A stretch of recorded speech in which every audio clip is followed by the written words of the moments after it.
E um salve para você que está chegando agora, já não conhece o Órfãos da Silvéria? Então, ó, não perde tempo, se inscreve no canal, ativa o sininho, larga um dedo no like, já dá aquele valor aqui no nosso react. Vem trocar uma ideia que hoje a gente vai falar do gasogênio. Foi uma opção que a galera fez. E na época de Segunda Guerra, sabe? Quando tinha falta de óleo por aí, parece familiar.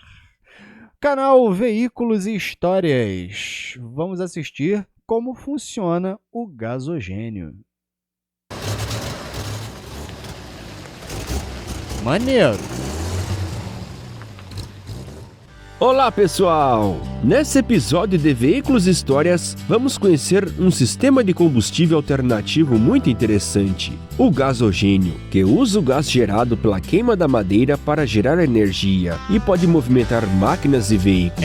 O sistema teve alta popularidade, principalmente durante a Segunda Guerra Mundial, quando o combustível era racionado. E fica fácil identificar um veículo equipado com o sistema, tamanho da geringonça. Seu grande aparato. Mas antes de começarmos a contar sua história e seu funcionamento, eu peço para que se inscrevam no canal e ativem o sininho para sempre acompanhar nossos conteúdos. Dá aquela moral para eles também, então, pô. Veículos e Histórias.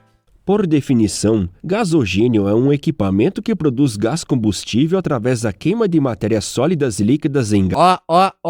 4 processos na gaseificação.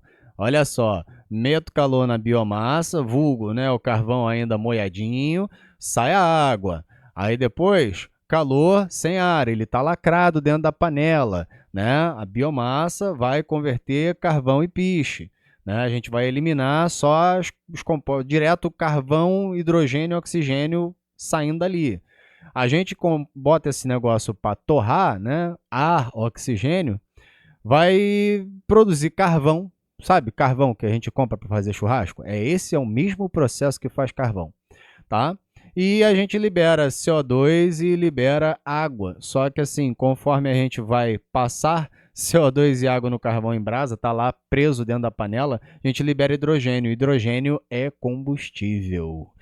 Se a combustível pega fogo, possivelmente causa uma explosãozinha. Isso pode ser suficiente para rodar um motor. Se você viu o vídeo, né, já começou o vídeo vendo um carro andando, você entendeu que isso funciona. Gás, cujo processo é conhecido por gaseificação. Nos primórdios da indústria de motores a combustão interna, a gasolina nem sempre estava disponível. E muitas empresas passaram a usar a tecnologia da gaseificação para movimentar seus motores. Olha o tamanho do pistão, ó. Otto Gas Engine, máquina, o motor de gás de Otto, é uma máquina de ciclo Otto. Aí a galera da termodinâmica, um abraço para os físicos. Salve, mestre Edward.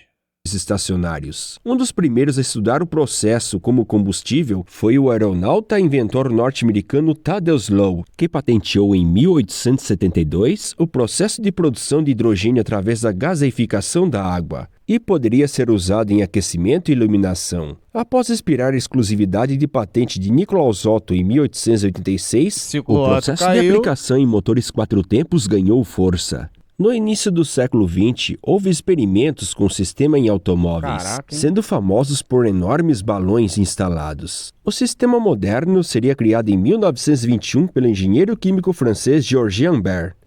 Olha a engenharia química aí, minha gente! A princípio, ele queria criar um combustível líquido a partir do carvão. Porém, o processo para a criação se tornou muito caro e pouco eficaz. Então, Georges acabou criando um gerador que usava o carvão vegetal. Em 1923, sua patente chamou a atenção das Forças Armadas francesas e pediram para a fabricante de automóveis de Dietrich desenvolver a invenção de Humbert na prática, sendo que ficou pronta ainda no mesmo ano. No entanto, ela não foi recebida com muito entusiasmo pelo público francês, e Georges passou a vender concessões de suas licenças para o estrangeiro. E na vizinha Alemanha, o sistema acabou fazendo muito sucesso, e Humbert até montou uma fábrica na cidade de Colônia, no estado da Renânia do Norte-Westfália, a oeste da Alemanha. E por lá, Georges conseguiu desenvolver e aperfeiçoar seu invento. Foi a partir dos anos 30 que o sistema de gasogênio de Humbert ganhou fama por toda a Europa e até em outros continentes. Agora devem estar se perguntando, como que o sistema funciona? O invento é composto por um grande cilindro na traseira, sendo o aparato Lá mais ele. visível em um veículo que está convertido para esse combustível.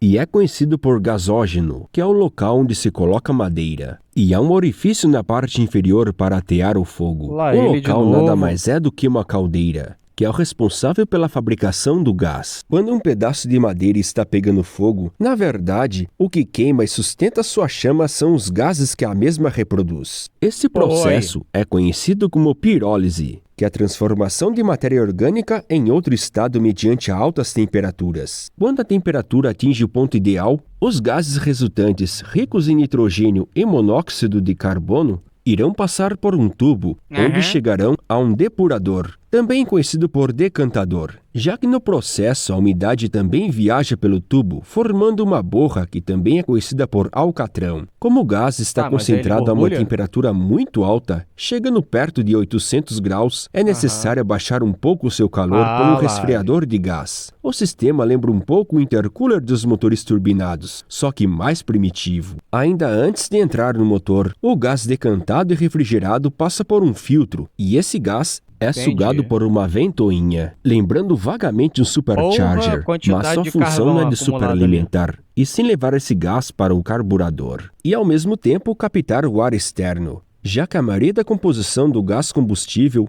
é composta por monóxido de carbono, cuja concentração de oxigênio é muito baixa. O gás ainda é mandado para um filtro de ar para depurar o ar externo puxado pela ventoinha. E só então é mandado a um carburador, que é ligeiramente modificado para o uso do lá, novo borboleta. combustível, sendo que o Famosa válvula avanço é borboleta. maior do que um carburador convencional. O resultado final é um gás inflamável que é Olha capaz de lá, causar pega ignição fogo. dentro da câmara somente com a faísca da vela. De forma resumida, a madeira queimada produz um gás, que é filtrado e resfriado, e vira combustível alternativo à gasolina. As principais vantagens do sistema é que pode ser usado em qualquer motor a combustão interna, sem precisar trocar seus componentes internos para isso. Outra vantagem é o uso de madeira, um recurso renovável que pode ser facilmente adquirido em madeireiras e em muitos outros estabelecimentos. E o custo de aquisição desses materiais é bem em conta.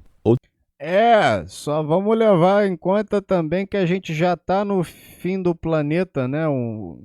A catástrofe climática rolando, que a gente não para de queimar coisas. E assim, se a guerra rolar aí, o Estreito de Hormuz e companhia continuar fechado, o Cheeto gigante continuar bostejando lá em cima e a gente não conseguir, né, ter combustível de boas, ficar em paz, ter uma estabilidade econômica global aí, né? Estamos tentando, pode vir a ser um problema combustível aí no futuro, ou por preço ou por oferta mesmo. Então, assim, sem alarde, não é agora, mas tá no radar.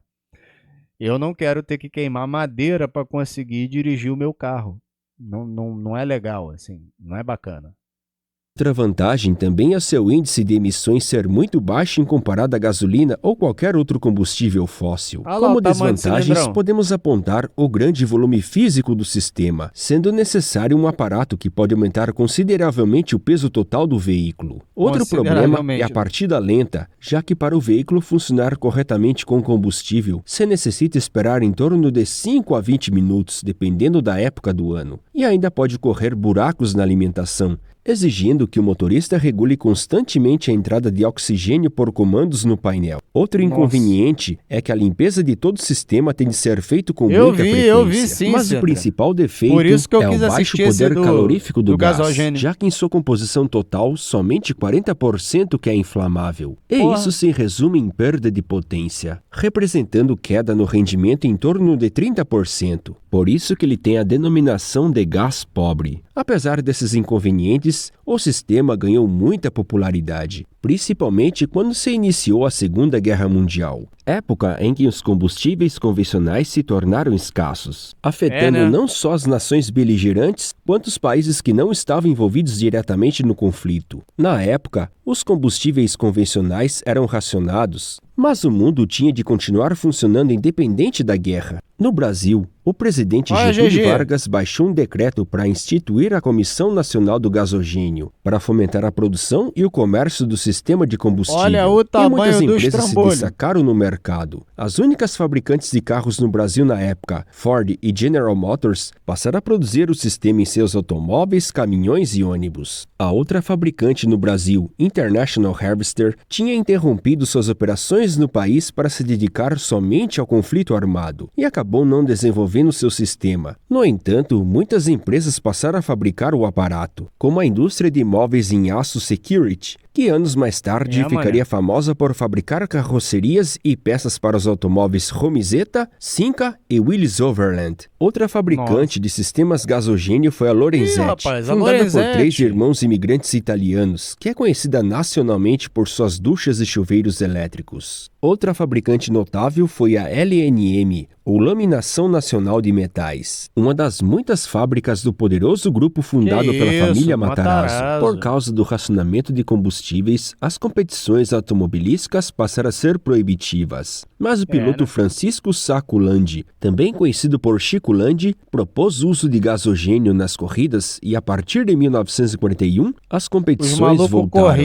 mas somente com esse combustível. Landi faria uma excelente campanha com o Buick em 1941 adaptado, ganhando 3 campeonatos brasileiros consecutivos, dentre 1943 a 1945, e até ganhou o apelido de Rei do Gasogênio. Com o dinheiro das corridas, ele também montaria uma empresa, a Gasogênio São Paulo, que construía e instalava esses aparatos. Anos mais tarde, Chico Landi ficaria famoso por ser o primeiro brasileiro a correr na Fórmula 1. A popularização do sistema também foi ampliada a outros veículos, como tratores, caminhões, ônibus e até trens de pequeno porte. E as adaptações eram das mais variadas, sendo que a mais comum é o gasogênio instalado na traseira do veículo e o radiador de calor à frente do radiador convencional. Algumas empresas preferiam estender o tamanho total do carro para o aparato não invadir o porta-malas. Outros já eram mais invasivos, tomando parte do carro. Teve empresas que instalavam uma carreta com a maior parte do aparato,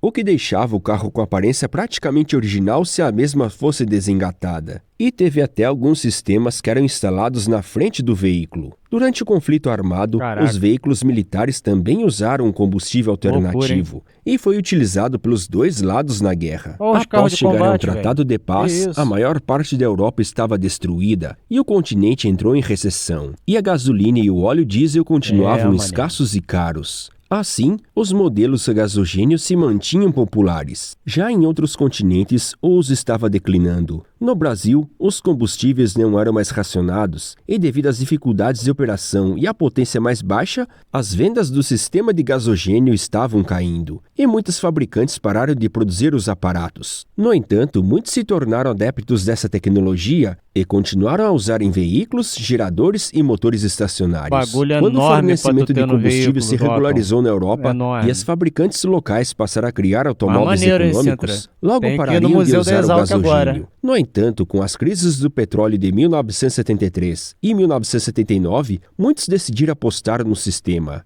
No Brasil, as empresas Security e Lorenzetti continuaram estudando a viabilidade de voltarem a fabricar seus produtos e apresentaram suas soluções em caminhonetes como a C10, já que o motor era potente o suficiente para um desempenho satisfatório mesmo com a famosa perda de potência. E também por causa da caçamba, que faz a instalação do aparato ser pouco invasivo. No entanto, de acordo com reportagens da época que testaram os veículos, a queda no rendimento, aliada ao custo para a instalação, tornava o uso inviável, cujo retorno do investimento seria de difícil recuperação. Como as patentes de um modo geral expiraram, muitos recriaram o sistema artesanalmente. Durante a Guerra Fria, a agência governamental norte-americana Federal Emergency Management Agency publicou em 1989 um livro de como construir um aparato de gasogênio em casos de emergência, caso o combustível estivesse indisponível. Atualmente, qualquer um pode criar um sistema de gasogênio, porém deve ser feito com cuidado e utilizar materiais de qualidade, já que é considerado um risco de vida por explosão ou envenenamento por monóxido de carbono. Atualmente, O sistema ainda é utilizado no mundo todo, mas é raro de ver esse aparato e poucas fabricantes no mundo ainda o fazem, sendo que focam mano. mais no uso em motores estacionários. E então, pessoal, Galera o que acham coloca pra desse gerador. sistema alternativo de combustível? Comentem! É mole? Já viram ou andaram em Ó o algum veículo a Fusquinha, gasogênio? mané. Diga Pô, aí, com o Fusquinha, a gente encerra com o Fusquinha na tela, porque aí, na moral, gasogênio, tu já tinha ouvido falar? Sabia dessa? Você tem como produzir gás combustível a partir da queima da madeira, só que você não está queimando ela, você está botando ela dentro de uma panela de pressão e esquentando até dizer chega. E aí ela sofre pirólise, passa todo aquele processo e a gente consegue dar partida no carro. Só que assim, se ligou no tamanho do trambolho?